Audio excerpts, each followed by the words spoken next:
اونچا پرچم اسلام ہو جائے۔ الحمدللہ رب العالمین والصلاة والسلام علی خاتم النبیین اما بعد فاعوذ باللہ من الشیطان الرجیم بسم اللہ الرحمن الرحیم۔ الصلاة والسلام علیکہ یا رسول اللہ وعلی آلکہ واصحابکہ یا حبیب اللہ۔ الصلاة والسلام علیکہ یا نبی اللہ وعلی آلکہ واصحابکہ یا نور اللہ۔ مدنی چینل کے ناظرین، پروگرام ہے قرآنی صورتوں کا تعارف، اس میں آپ کو خوش آمدید کہتے ہیں۔ اللہ رب العالمین ہم سب کو قرآن مجید فرقان حمید پڑھنے، سمجھنے اور اس پر عمل پیرا ہونے کی توفیق عطا فرمائے۔ ہمارے پیارے نبی صلی اللہ علیہ وآلہ وسلم کا فرمان عظمت علی شان ہے، من صلی علیہ صلاۃ کتب اللہ لہ قراۃ والقراۃ مثل احد۔ فرمایا کہ جو مجھ پر ایک بار درود پڑھے، اللہ اس کے لیے ایک قرات اجر لکھ دیتا ہے، اور یہ ایک قرات احد پہاڑ کی مثل ہے۔ سبحان اللہ۔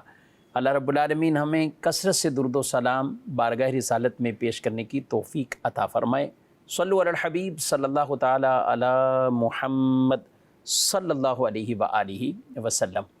ناظرین کرام، اس پروگرام میں ایک صورت مبارکہ، اس کا کچھ تعارف، پس منظر وہ پیش کیا جاتا ہے۔ الحمدللہ یہ سلسلہ چلتے چلتے 30ویں پارے تک پہنچا ہے، اور آج ہم جو سورہ مبارکہ ہے سورۃ الطارق، یہ آج کا ہمارا موضوع ہے۔ سورہ طارق ترتیب نزول کے اعتبار سے یہ سورہ مبارکہ کا نمبر 36 ہے، اور ترتیب تلاوت کے اعتبار سے اس سورہ مبارکہ کا نمبر وہ 86 ہے، یعنی 86 ہے۔ 30ویں پارے میں موجود ہے، ایک رکوع ہے اور 17 اس کی آیات مبارکہ ہیں۔ یہ سورہ مبارکہ مکہ مکرمہ میں نازل ہوئی، یعنی یہ سورت مکی سورت ہے۔ طارق اس ستارے کو کہتے ہیں کہ جو رات میں خوب چمکتا ہے، تو اس نسبت سے اس سورہ مبارکہ کا یہ نام بھی یہ رکھا گیا، کیونکہ اس کے ابتدا میں ہی اللہ پاک نے جو قسم ارشاد فرمائی والسماء والطارق، تو اسی نسبت سے اس سورہ مبارکہ کا یہ نام وہ مقرر ہوا۔ یاد رکھیں کہ مکی صورتوں میں عمومی طور پر یہ جو اس کا مرکزی مضمون ہوتا ہے وہ توحید کا درس دینا، شرک کی مذمت، رسالت مآب صلی اللہ علیہ وسلم سے متعلق، دیگر انبیاء اور کتب سے متعلق اللہ پاک نے جو کچھ نازل فرمایا، آسمانی جو کتابیں ہیں، جو کچھ ما قبل نبی پاک علیہ السلام سے پہلے جو کچھ نازل ہوا اس کے حوالے سے، پھر انسان کی تخلیق کے اعتبار سے بھی، اور عقیدہ آخرت، عقیدہ قیامت، اس کے حوالے سے بیسک آیات مبارکہ وہ مکی صورتوں میں ان پر بہت کلام فرمایا گیا ہے۔ تو سورہ طارق کے اندر بھی کچھ ایسا ہی بیان فرمایا گیا ہے۔ ابتداً ایک دو حدیثیں اس کے حوالے سے عرض کرتا ہوں۔ نبی کریم صلی اللہ تعالیٰ علیہ وآلہ وسلم، قبیلہ ثقیف کے بازار میں آپ صلی اللہ علیہ وسلم کو دیکھا گیا کہ آپ ایک لاٹھی کے سہارے کھڑے تھے۔ جب آپ ثقیف والوں کے پاس مدد طلب کرنے آئے تھے تو میں نے انہیں والسماء والطارق کی تلاوت کرتے سنا۔ یہ کون بیان کر رہے ہیں؟ حضرت خالد عدوانی رضی اللہ تعالیٰ عنہ۔ آپ کہتے ہیں کہ حضور اکرم صلی اللہ علیہ وسلم کو یہ میں نے پڑھتے ہوئے، یہ تلاوت کرتے ہوئے سنا۔ یہ اس وقت مسلمان نہیں تھے، لیکن کہتے ہیں کہ اس وقت میں نے اس کو سنا، لیکن بعد میں جب اسلام قبول کرا تو پھر اسے باقاعدہ پڑھا، اور انہوں نے یاد رکھا ہوا تھا کہ نبی کریم علیہ السلام اس وقت سورہ طارق کی تلاوت فرما رہے تھے۔ یہ حضور اکرم صلی اللہ علیہ وسلم کے عام انداز تھے کہ آپ صلی اللہ علیہ وسلم اس طرح صورتوں کی تلاوت بھی فرمایا کرتے تھے، اور پھر جن صورتوں کے اندر بطور خاص آخرت کے حوالے سے، قیامت کے حوالے سے، حشر نشر، مرنے کے بعد اٹھائے جانے پر، اللہ پر ایمان رکھنے کے حوالے سے، تو ان آیات کی آپ بکثرت تلاوت فرمایا کرتے تھے۔ اور بلکہ آپ صلی اللہ علیہ وسلم کے یہ معمولات تھے، صحابہ کے بھی معمولات تھے۔ قرآن پاک کو پڑھنا، قرآن پاک سے ایسا لگاؤ، یہ صحابہ کرام علیہ مردوان کو بھی حضور اکرم صلی اللہ علیہ وسلم نے جس طرح اس کی تعلیم دی ہے، سبحان اللہ، اپنی مثال وہ آپ ہے۔ ایک اور حدیث پاک ہے، حضرت جابر رضی اللہ تعالیٰ عنہ فرماتے ہیں کہ حضرت معاذ رضی اللہ تعالیٰ عنہ نے لوگوں کو مغرب کی نماز پڑھائی۔ اب انہوں نے کیا کیا کہ پہلی رکعت میں سورہ بقرہ اور دوسری میں سورہ نساء کی تلاوت کی۔ سورہ بقرہ اور سورہ نساء، اللہ اکبر، یہ انہوں نے کی تلاوت کی۔ جب حضور صلی اللہ علیہ وسلم کو یہ بات معلوم ہوئی تو آپ صلی اللہ علیہ وسلم نے ارشاد فرمایا، اے معاذ، تم لوگوں کو فتنے میں ڈال رہے ہو کیا؟ یعنی تم لوگوں کو فتنے میں ڈال رہے ہو، یعنی لوگ تشویش کریں اور لوگوں کو یہ ایک آزمائش ہو جائے، بوجھ بن جائے نماز پڑھنا۔ تو فرمایا کہ تمہیں کیا یہ کافی نہیں کہ تم نماز کے اندر والسماء والطارق یہ پڑھو، والشمس وضحاہا یہ پڑھو، یعنی یہ صورتیں پڑھو، یہ تمہیں کافی نہیں ہے؟ سبحان اللہ، یہ بھی پیارے نبی صلی اللہ علیہ وسلم کی پیاری تعلیم ہے۔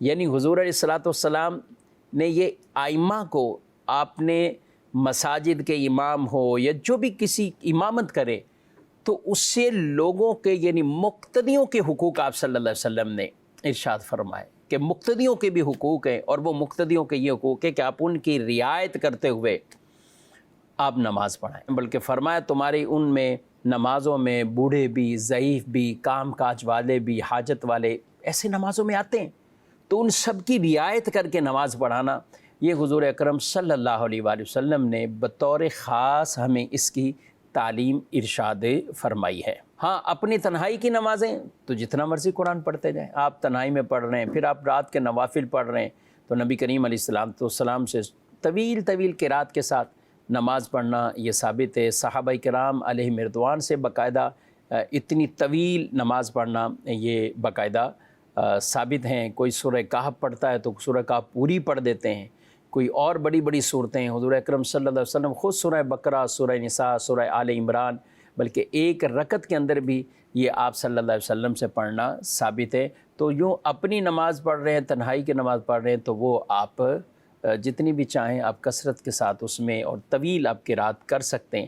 لیکن جب لوگوں کی امامت کریں تو پھر ایسا نہ ہو کہ انہیں نماز بوجھ محسوس ہو، تو اس انداز سے تلاوت نہ کی جائے، لوگوں کی رعایت رکھتے ہوئے نماز میں ائمہ حضرات وہ تلاوت کریں۔ آگے بڑھتے ہیں۔ اس سورہ مبارکہ میں اللہ رب العالمین نے آسمان اور اس چمکتے ہوئے ستارے اور نجم ثاقب، ایک اور روشن ستارے، اس کی بھی قسم ذکر فرمائی ہے۔ آئیے کچھ ابتدائی آیات مبارکہ کی تلاوت، ترجمہ، تفسیر سمجھنے کی کوشش کرتے ہیں۔ اللہ پاک ارشاد فرماتا ہے، وَالسَّمَاءِ وَالطَّارِقِ وَمَا أَدْرَاكَ مَا الطَّارِقُ النَّجْمُ الثَّاقِبُ إِن كُلُّ نَفْسٍ لَمَّا عَلَيْهَا حَافِظٌ۔ آسمان اور رات کو آنے والے کی قسم، اور تمہیں کیا معلوم کہ رات کو آنے والا کیا ہے؟ خوب چمکنے والا ستارہ ہے، کوئی جان نہیں مگر اس پر نگہبان موجود ہے۔ یہ اللہ پاک نے پیچھے قسم ذکر فرمائی اور پھر ارشاد فرمایا کہ ہر جان پر نگہبان یعنی وہ محافظ فرشتے، جن کا ذکر انشاءاللہ ہم کریں گے۔ طارق یعنی رات کو چمکنے والے، اس ستارے کو کہتے ہیں۔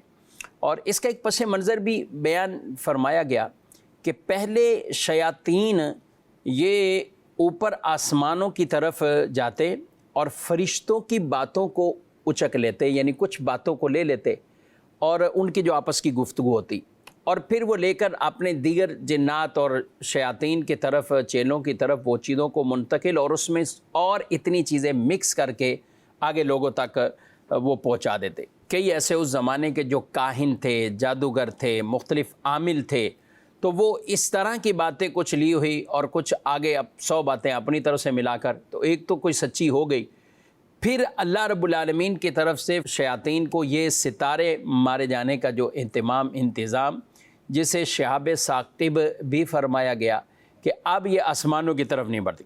ایک مرتبہ نبی کریم صلی اللہ علیہ وسلم کے پاس آپ کے چچا ابو طالب وہ بیٹھے تھے اور کچھ کھانا لائے، دودھ اور روٹی وغیرہ آپ صلی اللہ علیہ وسلم کو پیش کی، تو اتنے میں ایک آواز آئی، یعنی ایک ستارہ گرا۔ تو آپ صلی اللہ علیہ وسلم سے جب پوچھا گیا تو پھر آپ صلی اللہ علیہ وسلم نے یہ ارشاد فرمایا کہ یہ ان شیاطین کو جو مارا گیا ہے، یہ اس کی آواز ہے، اور یوں ستارے کے گرنے کی یہ آواز ہے۔ اس ستارے کی مختلف اوصاف کو بیان کیا گیا، یہ بھی بیان کیا کہ یہ وہ ستارہ ہے جو تمام ستاروں سے بلند ہے، النجم الثاقب، جو تمام ستاروں سے بلند ہے۔ اور یہی وجہ ہے عرب کے اندر یا عربی لغت میں جو پرندہ سب سے بڑھ جاتا ہے اونچائی میں، تو اسے ثاقب سے تعبیر کیا جاتا ہے۔ اور اس ستارے سے یہ بھی مراد لیا گیا کہ جس سے خشکی اور سمندر کے اندھیروں میں ہدایت حاصل کی جاتی ہے۔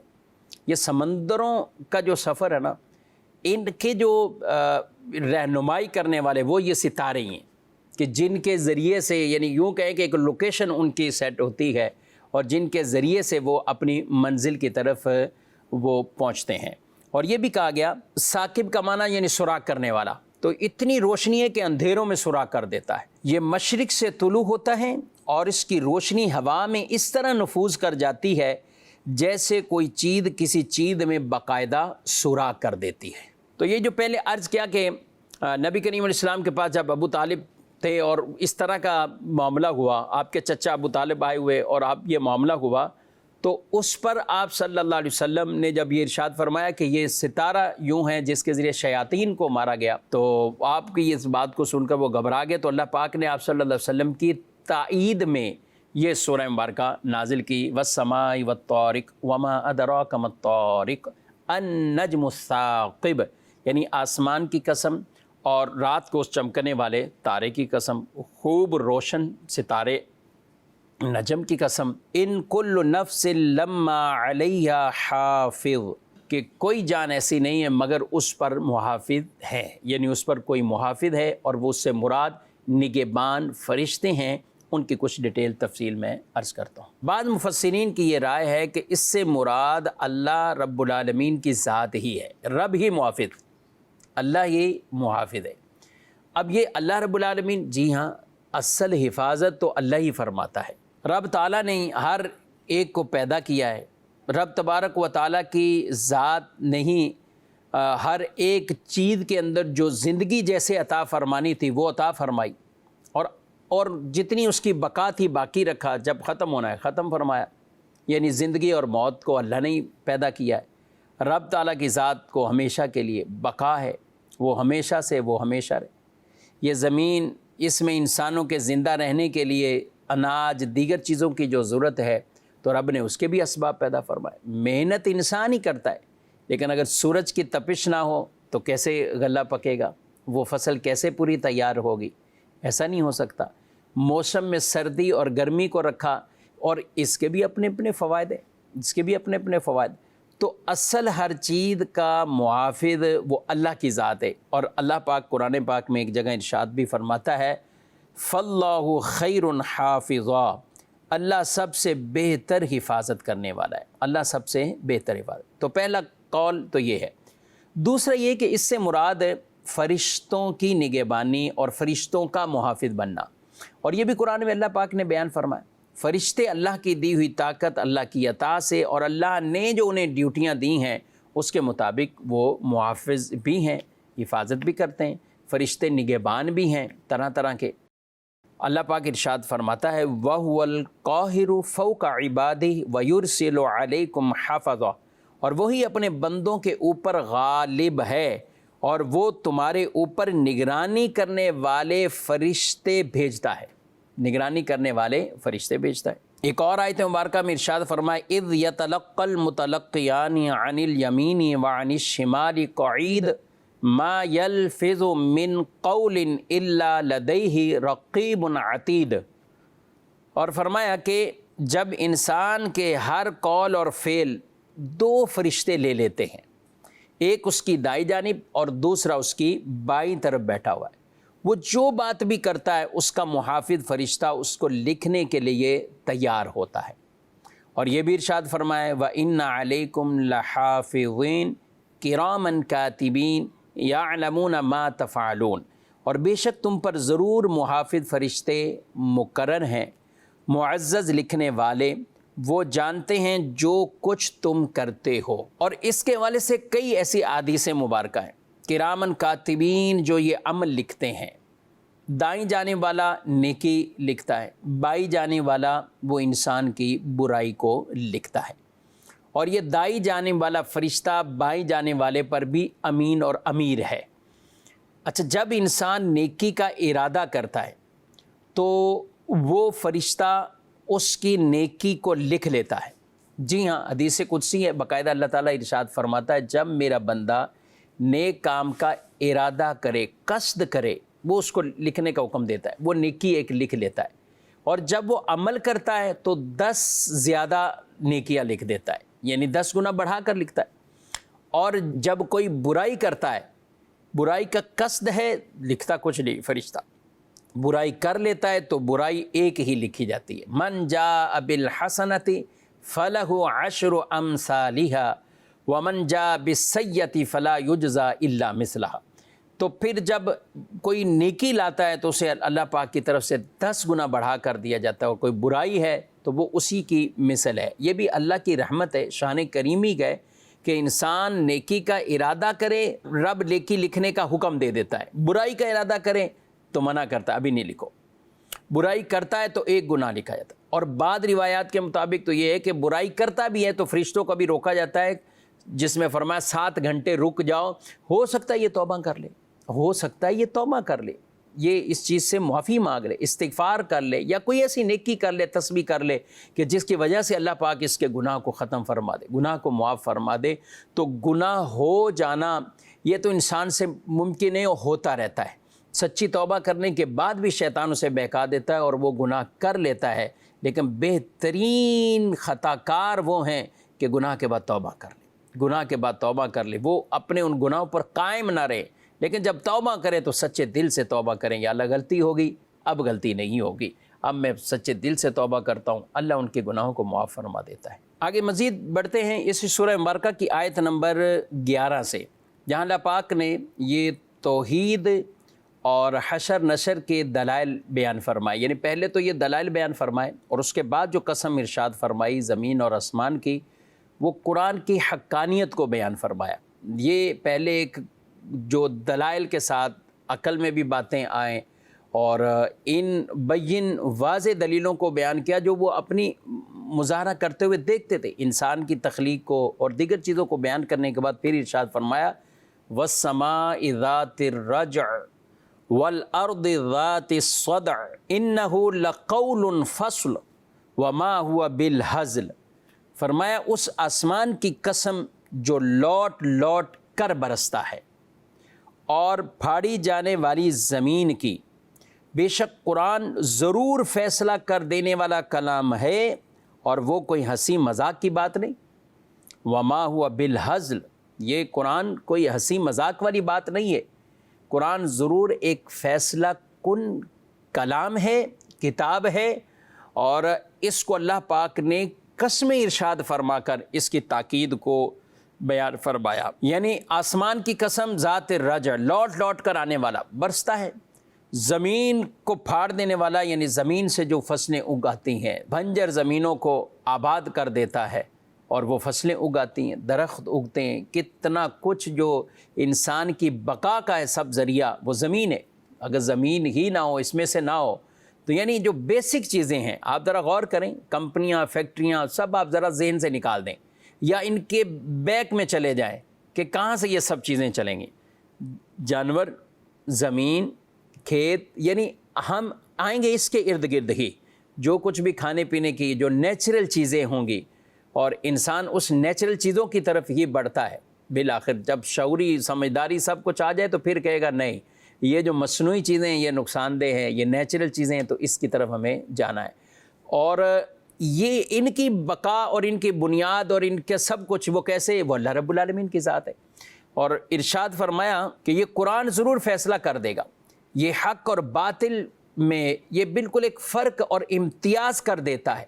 یہ کوئی ہنسی مذاق کی کتاب نہیں ہے کہ اس کفار اس کے ساتھ ہنسی مذاق کرتے رہیں، یہ اس کی کوئی کتاب نہیں ہے۔ ایک اور حدیث پاک ہے، بڑی طویل حدیث ہے، حضرت علی رضی اللہ تعالیٰ عنہ فرماتے ہیں میں نے رسول اللہ صلی اللہ علیہ وسلم کو یہ ارشاد فرماتے سنا ان قریب ایک فتنہ برپا ہوگا۔ میں نے عرض کی یا رسول اللہ صلی اللہ علیہ وسلم اس سے بچنے کا کیا طریقہ ہوگا؟ ارشاد فرمایا کہ اللہ کی کتاب جس میں تمہارے اگلوں اور پچھلوں کی خبریں اور تمہارے آپس کے فیصلے، قرآن فیصلہ کن ہے، یہ کوئی مذاق نہیں۔ اور فرمایا جو ظالم اسے چھوڑ دے گا اللہ اسے تباہ کر دے گا، اور جو اس کے غیر میں ہدایت ڈھونڈے گا اللہ اسے گمراہ کر دے گا، یعنی قرآن کو چھوڑ کر ہدایت کہیں اور ڈھونڈے گا اللہ اسے گمراہ کر دے گا۔ وہ اللہ تعالیٰ کی مضبوط رسی اور وہ حکمت والا ذکر ہے، وہ سیدھا راستہ ہے۔ قرآن وہ ہے جس کی برکت سے خواہشات بگڑتی نہیں، جس کے ساتھ دوسری زبانیں مل کر اسے مشتبہ اور مشکوک نہیں بنا سکتی، جس سے علماء سیر نہیں ہوتے، جو زیادہ دہرانے سے پرانا نہیں پڑتا، جس کے عجائبات ختم نہیں ہوتے۔ قرآن ہی وہ ہے کہ جب اسے جنات نے سنا تو یہ کہے بغیر رہ نہ سکے کہ ہم نے عجیب قرآن سنا، جو اچھائی کی رہبری کرتا ہے تو ہم اس پر ایمان لے آئے۔ جو قرآن کا قائل ہو وہ سچا ہے، جس نے اس پر عمل کیا وہ ثواب پائے گا، اور جو اس کے مطابق فیصلہ کرے گا وہ منصف ہوگا، اور جو اس کی طرف بلائے گا وہ سیدھی راہ کی طرف بلائے گا۔ ترمذی شریف کی ایک طویل یہ حدیث پاک ہے جو رسول اللہ صلی اللہ علیہ وسلم نے قرآن کے حوالے سے اس کلام کی عظمت پر آپ صلی اللہ علیہ وسلم نے یہ بیان فرمایا۔ سبحان اللہ۔ آج ضرورت ہے ناظرین کرام ہمیں اس قرآن کی طرف راغب ہونے کی، قرآن کو ہی اپنا آئیڈیل بنانے کی۔ اور ظاہر ہے قرآن وہ حدیث سے یوں جدا ہو کر اس پر عمل پیرا کوئی نہیں ہو پائے گا کہ کہے کہ میں قرآن پر تو چل رہا ہوں اور حدیثوں کو چھوڑ دے، وہ اسلاف کو چھوڑ دے۔ نہیں، یہ قرآن ہی ہمیں اس طرف وہ راغب کرتا ہے، کیونکہ قرآن کے پہلے مفسر، قرآن کی پہلی تفسیر، قرآن سے سب سے بڑی تفسیر، وہ تفسیر ہی وہی ہے جو اقوال رسول صلی اللہ علیہ وسلم ہے، احادیث طیبہ ہیں آپ صلی اللہ علیہ وسلم کی۔ تو قرآن مجید میں خود اللہ نے فرمایا من یطع الرسول فقد اطاع اللہ، جس نے رسول کی اطاعت کی اس نے اللہ کی اطاعت کی۔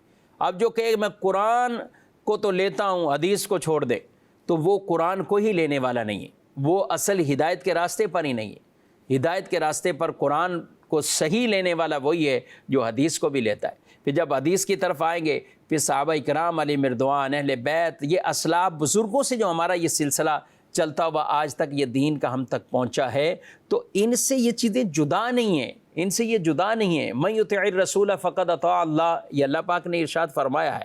اور پھر یتبع غیر سبیل المؤمنین نولہ ما تولی، یعنی مومنوں کے علاوہ، ایمان والوں کے علاوہ کوئی راستہ کسی اور طرف اگر کوئی چاہتا ہے تو پھر اسے کوئی ہدایت کا راستہ نہیں مل سکتا۔ ہمیں تو اللہ پاک نے اجتماعیت یہ درس دیا ہے، اور قرآن پاک میں صراط مستقیم کی جو ہمیں تعریف بیان کر دی ہے، جو وضاحت کی ہے، انعمت علیہم کہہ کے کہ اے اللہ جن پر تو نے انعام کیے ہیں، جو تیری طرف سے منعم علیہم ہستیاں ہیں، انعام یافتہ ہیں، اے اللہ ان لوگوں کے راستوں پر ہمیں چلا۔ تو اصل یہی ہے، معیار یہی ہے کہ قرآن کو تھامنا ہے اور حدیث رسول صلی اللہ علیہ وسلم کے ساتھ۔ حدیث کا انکار کر کے قرآن کو کوئی بھی ہدایت یوں نہیں پا سکتا۔ تو بہرحال اللہ پاک نے قرآن کی عظمت اور قرآن کے فیصلہ کن ہونے پر جو بیان فرمایا، پھر اس کے بعد ارشاد فرمایا انہم یکیدون کیدا واکید کیدا فمہل الکافرین امہلہم رویدا۔ فرمایا بے شک کافر اپنی چالیں چال رہے ہیں اور میں اپنی خفیہ تدبیر فرماتا ہوں، تو تم کافروں کو ڈھیل دو، انہیں کچھ تھوڑی سی مہلت دو، انہیں کچھ تھوڑی سی مہلت دو۔ یعنی کافر اپنی چال چل رہے ہیں۔ یاد رکھیں کہ یہ عربی زبان میں کئی الفاظ ایسے ہوتے ہیں کہ جو ایک ہی لفظ ہے، بظاہر لفظ ایک ہے، مگر جب ہم اسے دوسری کسی زبان میں اردو میں لا رہے ہیں، یہاں دیکھیں ترجمے کے اندر کتنی ایک خوبصورتی ہے کہ چال چلنا۔ اور بعض اوقات جو مکر کا لفظ قرآن مجید میں آیا ہے، وَمَكَرُوا وَمَكَرَ اللَّهُ، انہوں نے مکر کیا، وَمَكَرَ اللَّهُ، اور اللہ نے خفیہ تدبیر فرمائی۔ یعنی لفظ ایک ہے مگر وہ لفظ بولا کن کے لیے جا رہا ہے، اس کے مطابق اس کی تعویل اور اس کا ترجمہ اور اس کی تفہیم کی جاتی ہے، کیونکہ بعض اوقات عربی زبان میں تو وسعت ہے۔ صلاۃ معنی نماز بھی ہے، صلاۃ کا معنی درود بھی ہے، صلاۃ کا معنی دعا بھی ہے، تو ہر جگہ ایک نہیں کریں گے۔ صلاۃ علی المیت تو جنازے کی نماز ہے، یہ لفظ کہاں کہاں استعمال ہو رہا ہے اس کے مطابق اس کا ترجمہ کیا جائے گا۔ لیکن یہاں اگر کوئی اسی طرح معاذ اللہ کہ کافر چال چل رہے ہیں، اللہ بھی کوئی چال چل رہا ہے معاذ اللہ، تو یہ اللہ کی شان شان یہ کلمات نہیں ہے۔ تو اس لیے ترجمہ یہ کہ بے شک کافر اپنی چالیں چل رہے ہیں اور میں اپنی خفیہ تدبیر فرماتا ہوں۔ یعنی کافر اس کے باوجود اس کا انکار کرتے ہیں، قرآن کو شاعر کا کلام کہتے ہیں اور نبی پاک علیہ السلام کو معاذ اللہ کاہن کہتے ہیں، شاعر کہتے گئے اور اس طرح کی چیزوں سے تعبیر کرتے گئے۔ تو اللہ پاک نے یہ ارشاد فرمایا یہ اپنی چالیں چل رہے، اللہ اپنی خفیہ تدبیر فرما رہا ہے اور آپ ان کو تھوڑی مہلت دیں۔ ان کافروں کو تھوڑی مہلت دیں۔ تو کافروں کے مکر فریب یہ کہ طرح طرح کے قرآن کو یہ تعبیر کرتے، پھر اور شبہات ڈالتے، لوگوں کے ذہنوں میں شبہات ڈالتے۔ یہ کلام کیسے نازل ہوتا؟ ان پر نازل ہونا تھا تو کسی بڑے سردار پر نازل ہو جاتا، اللہ اپنا کوئی فرشتہ نازل کر دیتا تو وہ فرشتہ آ کر بتاتا کہ میں اللہ کا رسول ہوں، نبی ہوں اور یہ کلام ہے۔ یعنی اس طرح کے شبہات مختلف، اور جانوروں کے اعتبار سے بھی شبہات ڈالتے تھے کہ ایک جانور وہ ہے کہ جس کو یہ خود مارتے ہیں وہ کہتے ہیں یہ تو حلال ہو گیا، اور جو خود بخود مر جائے تو اسے کہتے ہیں یہ مردار ہے، حالانکہ جو خود بخود مرا ہے تو وہ تو گویا کہ اللہ کا مارا ہوا ہے، اسے یہ مردار سمجھتے ہیں۔ جسے خود مارتے ہیں اسے یہ کہتے ہیں کہ یہ حلال ہے، اور پھر کہتے ہیں اللہ کے نام پہ کرو تو وہ حلال، اور دیگر کسی یعنی جو بتوں کے نام پہ اس وقت کرتے تو اس کو حرام۔ یعنی ہر معاملے میں وہ نبی پاک صلی اللہ علیہ وسلم پر طرح طرح کے تان کرتے تھے، لوگوں کو شبہات ڈال دیتے تھے۔ آپ صلی اللہ علیہ وسلم نے پھر بھی استقامت کے ساتھ آپ جیسے رہے، اور آپ ان چیزوں کو فیس کرتے رہے اور دین کے پیغام کو آگے لوگوں تک پہنچاتے رہے، یہ آپ کرتے رہے۔ اچھا، آپ نے ان کے بارے میں جب اتنی کچھ مشکلات کا سامنا بھی ہوا، آپ نے کبھی ان کے خلاف دعا نہیں کی، اور اللہ تعالیٰ نے آپ کو یہ جو حکم دے دیا کہ فَمَهِّلِ الْكَافِرِينَ أَمْهِلْهُمْ رُوَيْدًا، کہ آپ ان کو کچھ مہلت دیں، یعنی ابھی بھی ان کے لیے کوئی بد دعا نہ کریں۔ اس لیے میرے نبی صلی اللہ علیہ وسلم یہی فرماتے تھے کہ مجھے رحمت بنا کر بھیجا گیا ہے، اور کفار کو یہی کہتے تھے کہ یہ نہیں تو ان کے آنے والی نسلیں میرا پیغام ضرور سنیں گے، وہ ضرور سمجھیں گے۔ تو یہ آپ صلی اللہ علیہ وسلم پھر بھی ان کے لیے یہی فرماتے رہے۔ حالانکہ احد کا جو واقعہ تھا بڑا ایک عظیم واقعہ، عظیم سانحہ تھا، 70 صحابہ کرام شہید ہوئے تھے، حضرت امیر حمزہ رضی اللہ تعالیٰ عنہ شہید ہوئے، طویل یعنی وہ واقعات اس میں ہوئے۔ لیکن آپ صلی اللہ علیہ وسلم سے جب پوچھا گیا کہ اس سے بڑا دن بھی آپ نے کوئی دیکھا، تو آپ نے یہ مکے والے کچھ واقعات بیان فرمائے کہ یہ دن بھی میں نے جو دیکھے ہیں، ان کی بدسلوکیوں کو سہا، یہ سب کو برداشت کیا۔ یعنی یہ احد کا واقعہ اگرچہ بڑا واقعہ، لیکن یہ واقعہ جو پہلی زندگی مکی زندگی گزری اس میں تو ایسے کئی واقعات سامنے آئے کہ آپ صلی اللہ علیہ وسلم کو طرح طرح سے تکالیف وہ دی گئی، اور پھر بالخصوص جب سب سے پہلا آپ نے اعلان نبوت فرمایا تھا تو ان کے کیسے منہ چڑ گئے، اور یہ کفار سارے جو ہے وہ ایسے ہی وہ چلے گئے، پلٹ گئے، کوئی بھی ایمان نہیں لایا اس وقت۔ نبی پاک صلی اللہ علیہ وسلم اکیلے پہاڑی سے پھر نیچے اتر کر آپ گئے ہیں۔ تو یہ واقعات آپ نے فرمایا بڑے بڑے ایسے واقعات میں نے سہے ہیں، برداشت کیے ہیں۔ یہ حضور اسلام کی دین کے حوالے سے یہ استقامت تھی۔ اللہ پاک ہمیں بھی نبی پاک علیہ السلام کی سچی پکی غلامی اور دین پر استقامت عطا فرمائے، قرآن پڑھنے سمجھنے کی توفیق عطا فرمائے۔ سورۃ طارق کا کچھ خلاصہ عرض کیا ہے، آئندہ پروگرام میں سورۃ الاعلیٰ کے حوالے سے کچھ عرض کریں گے۔ اللہ رب العالمین ہم سب کو قرآن مجید پڑھنے سمجھنے اور اس پر عمل پیرا ہونے کی توفیق عطا فرمائے، آمین بجاہ النبی الامین صلی اللہ علیہ وآلہ وسلم۔ یہی ہے آرزو تعلیم قرآن عام ہو جائے، ہر ایک پرچم سے اونچا پرچم اسلام ہو جائے۔